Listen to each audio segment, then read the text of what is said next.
Farting pickle. Welcome to another video from Avenue X looking at Chinese drama land in the past week. Let's get right into it. As of today, the 6th, we have Zhu Yu, Pursuit of Jade. I think that's the translation. It's the direct translation of that drama, airing on Tencent and iQIYI. The one that a lot of people have been waiting for, led by Zhang Yinghe and Tian Xiwei, and directed by Zeng Qingjie. Before I sat down making this video, I tried my best to watch the first 2 episodes. It is highly likely by the end of the drama we can arrive at a conclusion that for idol period dramas in Chinese drama land, what matters most is the director, not anything else and anyone else. Almost in the first 10 minutes, I was like, this is a success. This is gonna be fine till the end because I can sense a very masterful control of this production from the director's end in every department. Prop, costume, lighting, framing, actors, performances. What gets filmed and what does not to tell a story. I immediately texted an industry friend. I'm like, go and watch it. And they were like,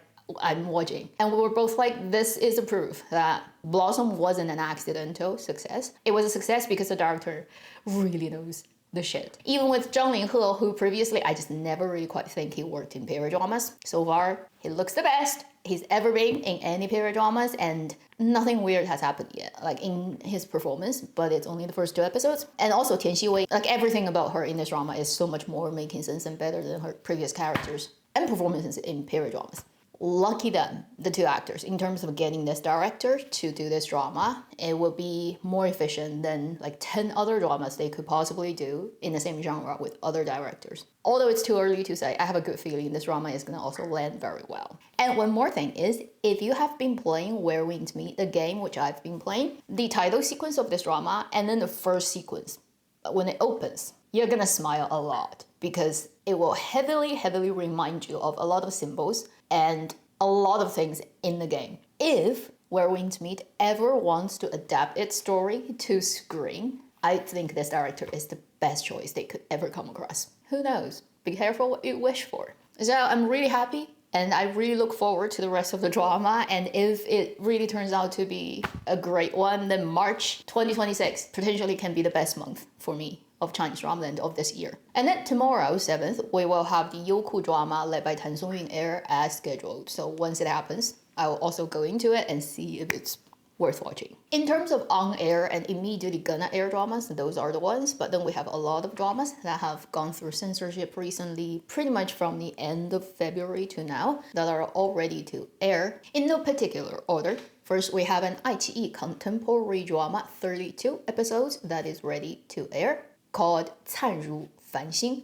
English title is Road to Success, and this is a contemporary romantic drama led by Yu Shuxing and Chen Jingke. It's a love story, but involves the profession of being a soccer player. Didn't really catch this drama's making previously, but it's ready and it could air anytime. Then another one that we've mentioned many times during Tencent event when they tried to promote stuff, the drama finally got through censorship and ready to air. That is the 16-episode short drama 醉梦.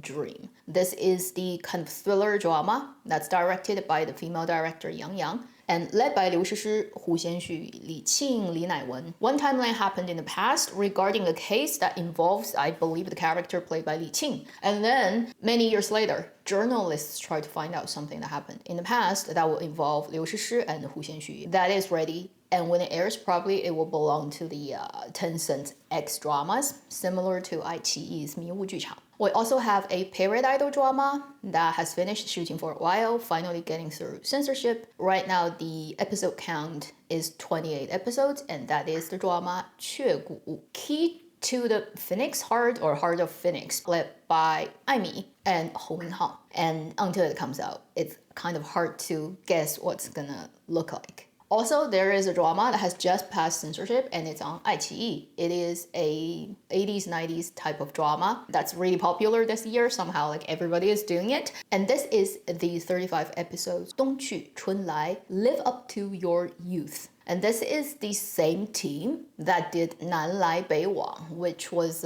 during the year of climbing Spring Mountain, led by Bai Jingting, the train drama, if anybody still remembers. Exact same team doing this IP, and even their titles are very matching. One is talking about a place that where a lot of traffic happens in sort of geospace sense, the other is talking about time, when winter leaves and then spring comes. So they're like pair drama. And this drama is led by Bai Yu, Zhang Ruonan, Wang Yanling, Lin Yun. I do believe I've mentioned it when they started shooting. It's been a while, but this drama is also ready, and iQIYI definitely is gonna release this year. So we have yet another setting in the 70s, 80s, 90s period realism drama from major platforms show up this year. We have like 4 and 5 already, so let's see which one is gonna be the best. I'm really curious. This is like a really fierce competition within a very specific genre of dramas. Then we have 2 dramas that have started shooting pretty much all on today-ish. First is a period drama that belongs to Youku called Gui Liang Chen, Sea of No Return. And it's gonna be led by Li Yunrui and Liu Xiening. And this is the story of very typical kind of web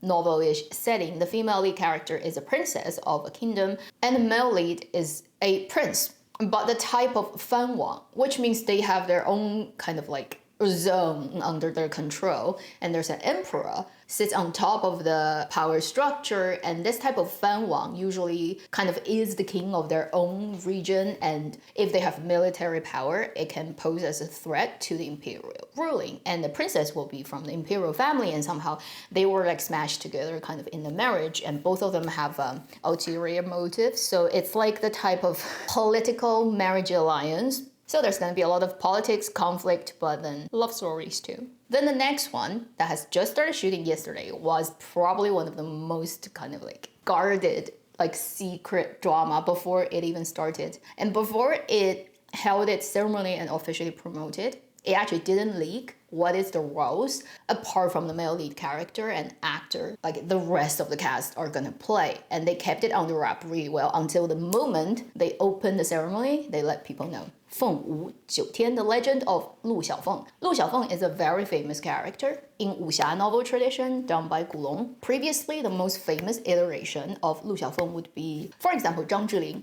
from Hong Kong. And then Hua Manlou, who is like paired up with him, another guy, was played by Zhang Zhiyao back then. And it was like the most famous Zhang couple, a legend in their own way. First, this is a Penguin production, so basically Tencent. Second, it's also a Lemon production by the company. And you will very easily see the trace of Lemon because a lot of the supporting actors actually come from previous Lemon dramas, one of which would be A Dream Within a Dream. There are actually 3 guys from Dream Within a Dream who will be playing major roles in this drama. So, the male lead who plays Lu Xiaofeng would be Gong Jun. And he has a very different styling that I actually think works surprisingly so much better than I expected. So classically in this novel, Lu Xiaofeng had a mustache. And this is his like iconic look, so you cannot not have it. If you play him, you have to have it. But you've never seen Gong Jun having any type of beard, like facial hair in anything previously, right? This time he had to have the mustache. And surprisingly, it actually changed his face. I looked at that, almost didn't recognize it's him. This one tiny thing on the top of the lip really makes a huge change to his face. And I feel it makes his face look more interesting and almost having more story instantly than not having it. Maybe that's your Clark Kent's glasses. Suddenly I'm intrigued, although I kind of have lost hope for Gong Jun's acting in whether it's like period or idol dramas because it hasn't worked since Word of Honor, honestly. Everyone else is like unit leading characters. For the girls, there's a long list of people that you all know from every other drama, including Zhu Xudan, including Zhang Huiwen, and Su Xiaotong, He Landou. They're all gonna play one of those unit characters. And then the guys, there will be Zheng Yecheng. He's listed as number 2, so he probably will have a lot of important scenes. Wang Yilun from A Dream Within a Dream. You also have Quan Yilun, the guy who's been in a lot of dramas in recent years and personally one of the, I think, great hopefuls for period idol dramas due to he really looks great in period dramas. You have Li Qing, who is also in A Dream Within a Dream. You have Chang Long, who's also in A Dream Within a Dream, and all these guys are gonna play major unit roles. The best known characters related to the character Lu Xiaofeng would be Ximeng Cuixue, Hua Manlou, and Ximeng Cuixue is gonna be played by Zheng Yecheng. And then Hua Manlou is played by Quan Yilun. I've got to say, I'm actually quite happy with this casting. First is whether Mustache is gonna help Gong Jun make his chemistry work with other people, whether it's male or female. The other thing is I can't wait to see like Quan Yilun and Zheng Yecheng fighting. Zheng Yecheng, you know, like the best thing he could do, like better than most of the other actors these days, it's that. And Ximeng Cuixue is, I cannot wait, okay? And then hopefully this one is gonna turn out to be not a disappointment. So these are what I've collected this week. I'm really happy to see what Zhu Yu has done so far. Fingers crossed that it's gonna save my March drama watching experience. And then I hope the Feng Wu Jiu Tian drama is being shot that will smoothly finish and then provide a good enough result. And then yesterday for the game, they opened a new map and already started laboring away with it. And it's just funny because that game has a lot to do with a part of Chinese history that although the Zhu Yu drama is fictional right now, right, it has not really a real-time setting. A lot of the things and vibes and the settings feels extremely similar in the drama to where we meet actual time setting in history. I feel like these two things, although they're not related, it almost feels like they're related. It's weird. That should be the end of this video. If you want to hear me talk more about current going drama, a little bit more about the game, and random stuff that I talked about I can't even remember, you can check out my yesterday's 2 live streams because I accidentally pressed on something that stopped my first stream. So I started another one. Therefore, it ended up being part 1 and part 2. I mean, it's the 76th live stream I've done monthly on this channel, which means it's kind of magical that it only happened now. To someone like me who really knows very little about how anything works on computers. Thank you for watching Avenue X. I'll see you in my next video. Meanwhile, live long and happy drama watching.